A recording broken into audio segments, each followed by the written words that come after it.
What's up? Welcome back to Race 164, the show where we race toy cars and blah blah blah. Come and see what I just bought. It's a Johnny Lightning funny car from back in like 2002. But here's what I'm most excited about. The bonus. Christmas tree starting light. The perfect addition to my work in progress, scaled drag strip diorama racetrack. And it is sorely needed because here is our current starting tree. Vroom! Yes, that's right. We are back at the 8th Mile drag strip. And we got a bunch of racing tonight. Not only are we going to open the Fearless Funny Car, set up the brand new Christmas tree that I'm so fired up about, we're going to race it against another funny car. And the winner is going to face our winner from our very first event here at the drag strip. But not only that, we're going to race some gassers. We're going to race some street cars. And we're going to race these, which are, you know, pro mods, pro stocks. We're just going to group them all together and call it the Door Slammers. It's going to be a good time. Now let's open that Johnny Lightning / my birthday present. All right, so not only am I super excited for the Christmas tree, I am also excited for the wheels on this funny car. It's a Dodge Charger, by the way, and its name is The Fiend. I don't think it says it anywhere, but this car has the Johnny Lightning Racer's Edge wheels. It's not on rubber tires like some of their diecasts. So there's a chance that this thing is an absolute ripper on the drag strip. Let's crack it open. It actually feels like a shame. This packaging is mint condition. I bought this on eBay and it is seriously looks brand new. The only date I can find on it says 2002, but we need it, so we're opening it up. That's nice. Smells like 2002. Wow. All right, I'm going for the Christmas tree first. It's perfect. It is absolutely what I needed. I know there's channels that have real light up Christmas trees, but I don't have the budget for that yet. So this is the perfect alternative for me. This was only $10, by the way, which is a pretty good deal. This is a really nice looking diecast. Parachute on the back, Racer's Edge wheels, spin. Oh no! Does that one rub on the body? Oh, that wheel doesn't turn at all. That's a bummer. Maybe something's up. I know this does open up. It's got the little kickstand, so you can prop it up. Roll cage in the back, steering wheel, motor. That's cool. We'll see. It rolls good with the body up. Not so good with the body down. That's too bad. But the car wasn't the main thing I bought the set for. This was the main thing. So let's set this up, and then we'll see if the Fiend can even finish a lap. All right. Goodbye. Whee! Hello. All right. I'm not going to fasten it down today. I probably will eventually. But for now, it's going to sit perfectly right here. So I'm just going to line it up. And we're going to do some racing. Oh, look at that. That looks way better. All right, let's see if the Fiend can make a pass. I was looking at it more closely, and it actually looks damaged. Look how, I don't know if you can see it. The roof is like lopsided, which is weird. The packaging was so pristine, but the car is not. Anyway, let's see if it can make a pass. All right, the Fiend is in the left lane. Let's see what happens. Oh, it's moving. It's not looking super fast, but hey, it made a lap. So I'm actually pleasantly surprised now. I didn't think this thing was going to roll down the track at all. See these Johnny Lightning Racer's Edge wheels? They have this like ring sort of right on the inside edge. So the whole thing just rides on that. The rest of the wheel is just for show. You can't tell that it's not actually touching the track, but it's just rolling on these little knife edges. And in theory, that's supposed to make it fast, but does not look very fast to me. At least not this one, because it has a wheel rubbing on the inside fender.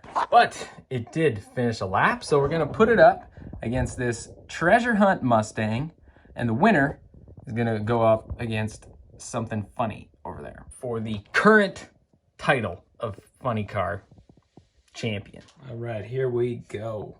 Lined up at the tree, we got a vintage Charger versus modern-ish Mustang. Funny car face-off. Here they go. Oh no.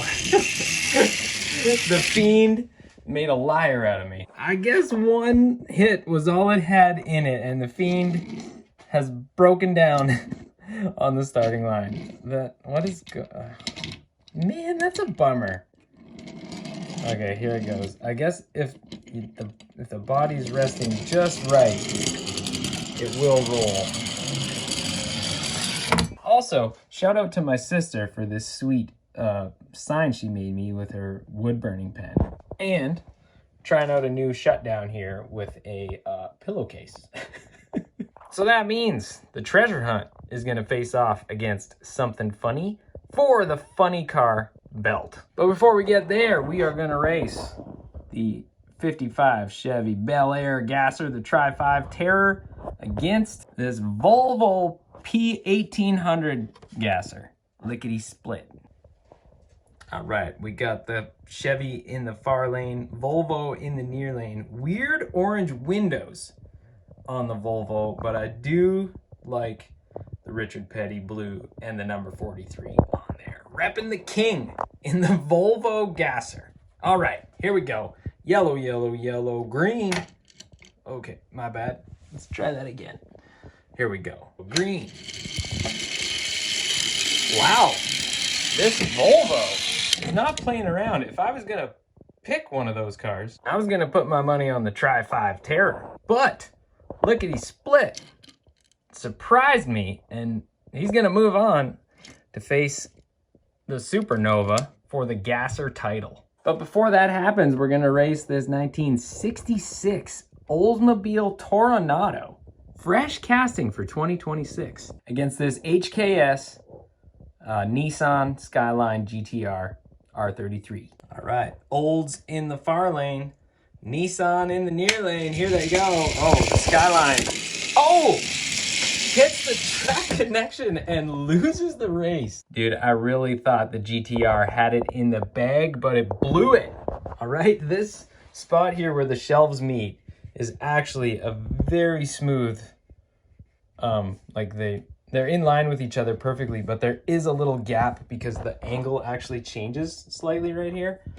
And I did my best to make this track seamless, but it has this one seam right here for now. And unfortunately, the driver of that R33 hit it in the one spot you're not supposed to and lost the race. So the Toronado is going to move on to face the Coronet Super B for the street car crown. But before that, we got to race some door slammers. It's a 1940 Ford pickup racing against a 76 Chevy Chevette. Oops. Both drivers are staged. Here we go. Yellow, yellow, yellow, green. Oh, the Chevette out to the lead, but here comes the truck going right around him. The Chevette came off the line hard, but the win goes to the Comp Cams Ford pickup. It's going to be an all Ford final in the door slammers class. Thunderbird versus F100. So all of our finals are set. We're gonna do this in order of like real world speed. So we're gonna finish with the funny cars. I think first obviously would be the street cars, then the gassers, then the door slammers, and then yeah, funny cars last. All right, couple of muscle cars here on the starting line. Oldsmobile versus Dodge. Here we go. Oh boy. And the Super B holds the title of fastest street car here at the 8th mile. Good race there from the Toronado. Definitely a cool car. Happy to see this casting make an appearance. But it could not step to the Coronet Super B. Next up, Chevy versus Volvo. Supernova versus Lickety Split. Oh man, gassers look so cool. The start line is really shaping up now that we got that new Christmas tree. All right, here we go. Yellow, yellow, yellow, green. Oh, the Supernova defends the top spot. That was pretty much everything you want a drag race to be. Just a thing of beauty. The Chevy Nova wagon holds on to the top spot. Awesome race from Lickety Split, but unfortunately, not enough to take out the Supernova. All right, our next matchup is an interesting one. This 41 Ford is looking fast. The Thunderbird failed to complete a pass on our first episode, but it's the only car that really fell into this category that we've raced so far. And actually, off camera, my kids and I have been racing it, and it can make a whole pass. It all just sort of depends on where it bumps the wall and how fast it's going when it does. So I'm thinking the truck looks like the favorite, but you never know. Trying to get all artsy and fancy with my camera work here because I'm just loving how this drag strip is looking. Oh, here they go. And the Thunderbird is out front. Look at it turn on the jets. Wow. All right, I was super wrong. The T-Bird got it done. Took the W over the 41 truck, which looked way slower than it did in the first race. It actually kind of stayed against that rail for the whole duration of the run. Now, if you haven't seen this track before, I want you to know the lanes are wide on purpose. I want it to be a drag race, but I want there to be a lot of variables. So if your car can track perfectly straight, then it's going to be faster than something that might be really fast on Hot Wheels track, but doesn't track straight on a wide setup like this. So it's wide on purpose because I want that to happen. I want variables like that to rear their ugly head once in a while and make something unexpected happen like it just did. All right, 3 finals are in the books, and so far, all our cars from the first episode have won their matchups, which is weird because they weren't particularly fast cars. I just chose them because they were what I had here at camp. So let's see if something funny can keep that trend going and take out the treasure hunt. All right, funny car battle. Mustang versus Mustang. Here they go. The treasure hunt out to the lead. Puts a gap on the 71. So something funny, unfortunately, cannot maintain the title of funny car champion. It goes to the treasure hunt for now. This episode format just sort of came to me a couple days ago, and I think I like it. Let me know what you think. These are the 4 main categories that I'm planning to use here when I'm at camp racing on the drag strip. Now, obviously, way more castings are gonna fall into this street car class than there are any others. So it's probably gonna see a lot more use and a lot more excitement in the coming episodes. But I do have a good collection of door slammers, gassers, and funny cars that we're gonna race. But we might not do all 4 classes every episode. And we might race more than, just 3.